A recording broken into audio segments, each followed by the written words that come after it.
Arambagh TV Shafiqul ইসলামের একটা video দেখছিলাম, সেখানে তিনি বলছেন তিনি এবারে বাম কংগ্রেসকেও সমর্থন করতে পারেন, তবে একটা বড় শর্ত তিনি দিয়ে দিয়েছেন।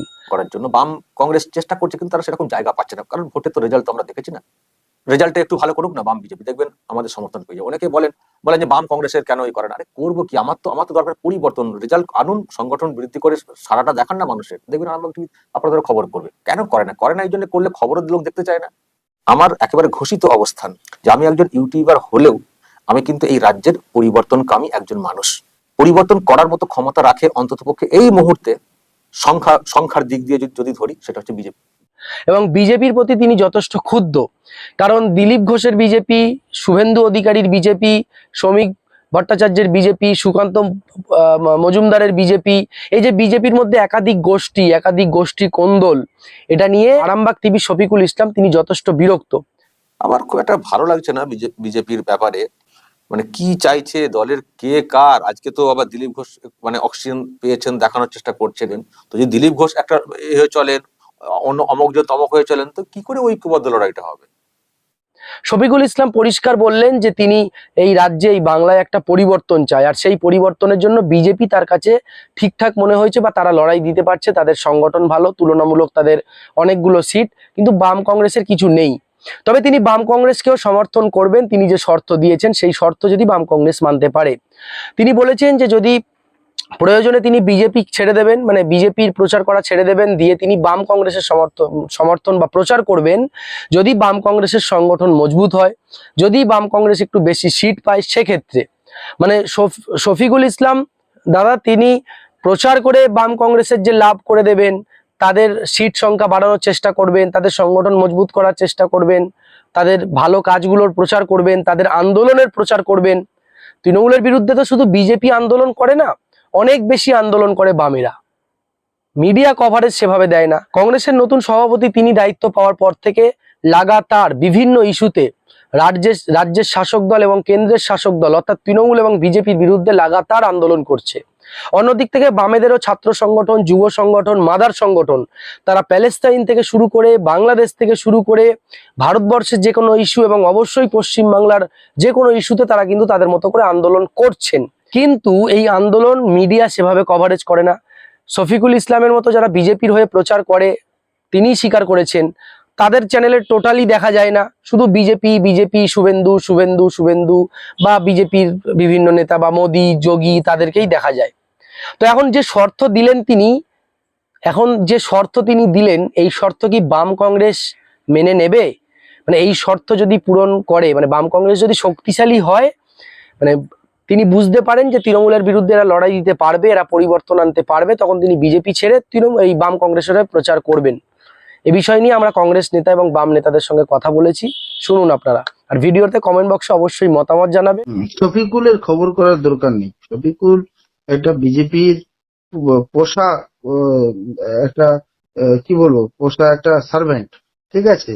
তাকে বিজেপি সার্ভেন্ট হিসাবে ইউজ করে এবং তাকে অফিসিয়ালি, আমার যতটুকু আনঅফিসিয়ালি তাকে টাকা পয়সা দিয়ে কিনে রেখে দিয়েছে। শফিকুল একটা দালাল, বিজেপির ছাড়ার কিছু নয়। তো শফিকুলের কথা বা আরামবাগ টিভির এবং আরামবাগ টিভির যে প্রভাব বাংলার বুকে, আরামবাগ টিভির কোনো প্রভাব নেই। তো আমাদের কংগ্রেসের খবর করা লাগবে না। We are the national party, আমরা আছি, থাকবো, এবং আমাদেরকে কংগ্রেসকে যারা শেষ করতে এসেছে তারা শেষ হয়ে গেছে, ইতিহাস হয়ে গেছে। কেজরিওয়ালকে দেখুন না, দিল্লির বুক থেকে ইতিহাস হয়ে গেছে। হ্যাঁ, বিজেপিও ইতিহাস হবে, কিন্তু বিজেপির ইতিহাস হতে একটু সময় লাগছে আর কি। হয়ে যেত যদি পাল্টুরা আমরা না থাকতো, তো বিজেপিও এখন ইতিহাসের জায়গা নিয়ে নিত, তো অতি দ্রুত ইতিহাস হয়ে যাবে। আর পশ্চিমবঙ্গে কংগ্রেস নেমে পড়েছে, লেগে রয়েছে সরকার গঠন করার জন্য আগামী দিনে রাহুল গান্ধীজির নেতৃত্বে এবং পশ্চিমবঙ্গ প্রদেশ কংগ্রেস সভাপতি শুভঙ্কর সরকারের নেতৃত্বে আমাদের প্রতিটি কোনায় কোনায় রাহুল গান্ধীজির চেন আমরা তৈরি করছি। শফিকুল ইসলাম বলছেন যে বাম কংগ্রেসের খবর করলে মানুষ দেখে না, তাই তিনি করেন না। বিজেপির যদিও দালালি করে ভারতবর্ষকে ধ্বংস করে দিয়েছে অর্থনীতি, এই রকমের দালালদের সম্পর্কে আমি মনে হয় মন্তব্য করাটা উচিত নয়। শফিকুল এর গুরুত্ব কতখানি আছে আমি জানি না। তিনি তো বাংলাকে বাঁচাবেন বলছেন পরিবর্তন করে, তো আপনি সাপোর্ট দেবেন না? না, শফিকুল কি বাঁচাবে? শফিকুলের নিজে আগে বাঁচুক, ও খেয়ে পরে বাঁচুক, বিজেপির টাকা পয়সা নিয়ে খেয়ে পরে বাঁচুক, ও বাংলাকে কি বাঁচাবে? বিজেপি দেশটা ধ্বংস করে দিয়েছে। বিজেপি হচ্ছে সবচেয়ে বড় শত্রু, বাঙালির শত্রু, বাংলার শত্রু, ভারতবর্ষের শত্রু। আমি অ্যাডভোকেট আশফাক আহমেদ, প্রদেশ কংগ্রেসের আইনি পরামর্শদাতা। দেখো, শফিকুলদা মানে একটা লড়াই করে স্ট্রাগল করে একটা ইউটিউবে নিজের একটা ইমেজ তৈরি করেছে। হুম শফিকুলদা কি বললো তাতে আমার কিছু যায় আসে না, বাট তুমি যেমন বলে, দাদা আমি ইনসাফ বাংলা থেকে বলছি, তুমি একটা নিউজ পোর্টাল, তুমি একটা সাংবাদিকতার কাজ করো। হুম একজন সাংবাদিকের এথিক্স কি? তারা গণতান্ত্রিক মানে গণতন্ত্রের চতুর্থ স্তম্ভ, তাই না? হুম গণতন্ত্রের চতুর্থ স্তম্ভ হিসেবে সাংবাদিকদের কাজ হচ্ছে গণতান্ত্রিক ভাবে এবং সঠিক খবরটা জনগণের কাছে পৌঁছে দেওয়া। সে বিজেপির হতে পারে, তৃণমূল হতে পারে, সিপিএম হতে পারে, কংগ্রেস হতে পারে, এক্স ওয়াই জেড, যে কারোর খবর হতে পারে। তার মানে এটা শফিকুলদা এটা থেকে বললো, মানে এটা প্রমাণিত হলো যে শফিকুলদা বলছে যে ওনার ভিডিও কেউ দেখে না। তার মানে ভিডিও বেশি দেখলে, ভিউজ বেশি হলে উনি তার খবর করবে, যার ভিডিও ভিউজ বেশি হবে না সেই খবর করবে না। তো ফলে গণতন্ত্রের যে মিডিয়ার যে এথিক্স, সেই এথিক্সকে শফিকুলদা নিজে ভায়োলেট করছে। এবং মিডিয়ার যে কাজ গণতান্ত্রিক ভাবে মানে সাধারণ খবর, সত্য খবর প্রকাশিত করা। এই শফিকুল্লাহর বিরুদ্ধে এর আগে আমরা যদিও বলিনি, হ্যাঁ, বিজেপি বলেছে একাধিকবার, তৃণমূল তো একাধিকবার বলে যে শফিকুল্লাহ বিজেপির হয়ে খবর করে। তো তোমার সামনে তুমি যখন বাজারে বেরোবে, তোমাকে আমি বলছি, তুমি যখন বাজারে বেরোবে তোমার সামনে তো মদের দোকান আছে আর দুধের দোকান আছে। এবার তুমি বলবে ভাই মদের দোকানে বেশি লাইন দিচ্ছে, তাহলে মদটা ভালো, দুধটা খারাপ, দুধের দোকানে কম লাইন দিচ্ছে, এটা কি বিশ্বাসযোগ্য হবে বা তোমার পক্ষে যে সাজবে? তো ফলে যে শফিকুলদা তার ব্যক্তিগতভাবে তার লজিক হতে পারে, তার ভিউজ হতে পারে, তার পয়েন্ট অফ ভিউ হতে পারে, সেটা শফিকুল্লাহ ভিউতে করেছে, আমি কেন জানি না এটা বলেছে। বাট এটা শফিকুল্লাহ পরোক্ষভাবে আরামবাগ টিভিকে বিজেপির ফ্র্যাঞ্চাইজি বা বিজেপির ব্র্যান্ড অ্যাম্বাসাডার বলে নিজেকে স্ট্যান্ড করালো, যেটা শফিকুল্লাহর পক্ষেও খারাপ, গণতন্ত্রের পক্ষেও খারাপ। অ্যাজ এ সাংবাদিক, অ্যাজ এ পোর্টাল মিডিয়া, যেটা একটা বিকল্প মিডিয়া রূপে জনগণের সামনে আসছিল, সেটার একটা খারাপ ইঙ্গিত দাঁড়ায়। মানে তুমি বরাবরই পৃথিবীর নিয়ম হচ্ছে যারা দুর্বল তাদের পাশে দাঁড়াতে হয়, তাদের আওয়াজ মানে তাদের কণ্ঠস্বরকে তুলে ধরতে হয়। একদম। তো সেই দুর্বল, তুমি দুর্বল বলে ক্লাসের যে বাচ্চাটা সবচেয়ে বেশি দুর্বল, শিক্ষকের সবসময় সেই দুর্বল বাচ্চার প্রতি নজর থাকে যে তাকে কি করে সামনের সারিতে নিয়ে আসা হয়। তুমি যদি সবল বাচ্চার পিছনে সময় দাও, সে তো সবল এমনিতেই সবল হবে। আর বিজেপি দুর্বল কি বিজেপি সবল, সেটা গতবারের লোকসভা নির্বাচনে প্রমাণিত হয়েছে। বিজেপির যদি ভোট পার্সেন্টেজ তুমি গতবারের লোকসভা থেকে যদি তুমি ধরো, হু করে কমছে। এই তোলাবাদ শুভেন্দু যতদিন বিজেপিতে থাকবে আরো কমবে। ফলে প্রকৃত যারা বিজেপির কর্মী তারা নেই, যারা তৃণমূল থেকে বাতিল মাল যারা বিজেপিতে গেছে তারা ফর্ম ফুটে আসবে। আর পশ্চিমবঙ্গের মানুষ এটা বিশ্বাস করবে যে নারদার কমিশনের নেতা হবে শুভেন্দু অধিকারী, চাকরি চুরির টাকা ফেরাবে শুভেন্দু অধিকারী। এটা পশ্চিমবঙ্গের মানুষ বিশ্বাস করে না।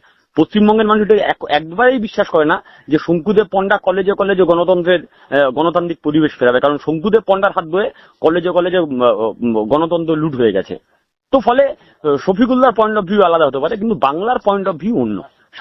শেষ বিষয় যে আপনারা তো দেখছি যে প্রায় প্রত্যেকটা বিষয় নিয়ে বাংলা, বাঙালি বা দেশের বিভিন্ন বিষয়, রাজ্য সরকার, কেন্দ্র সরকারের বিভিন্ন দুর্নীতিমূলক বা বিভিন্ন বিষয় নিয়ে আপনারা রাস্তায় নামছেন, প্রতিদিন কিছু না কিছু মিটিং মিছিল করছেন।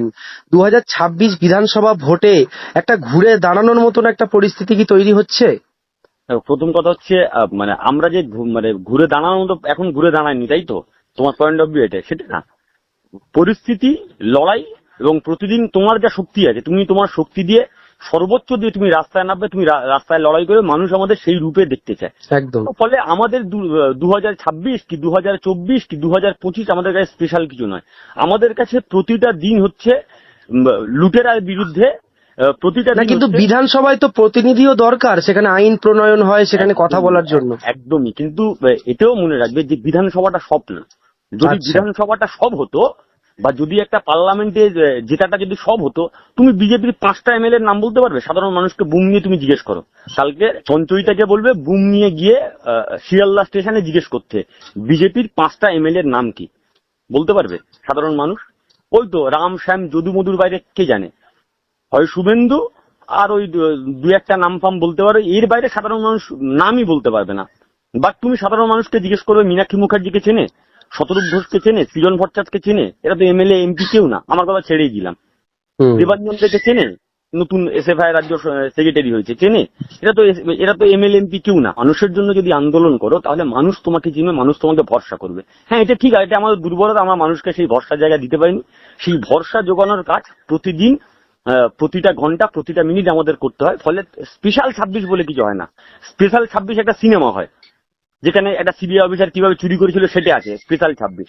বামপন্থীদের কাছে স্পেশাল 26 বলে কিছু হয় না। বামপন্থীদের কাছে প্রতিটা দিন, প্রতিটা ঘন্টা, প্রতিটা মিনিট, প্রতিটা সেকেন্ড স্পেশাল, যেটা মানুষকে ভরসা যোগাতে হবে। সেই ভরসা যোগানোর কাজ আমরা করছি। আমরা আমাদের কাজ করে যাবো, মানুষ মানুষের কাজ করবে, আমাদের দৃঢ় বিশ্বাস।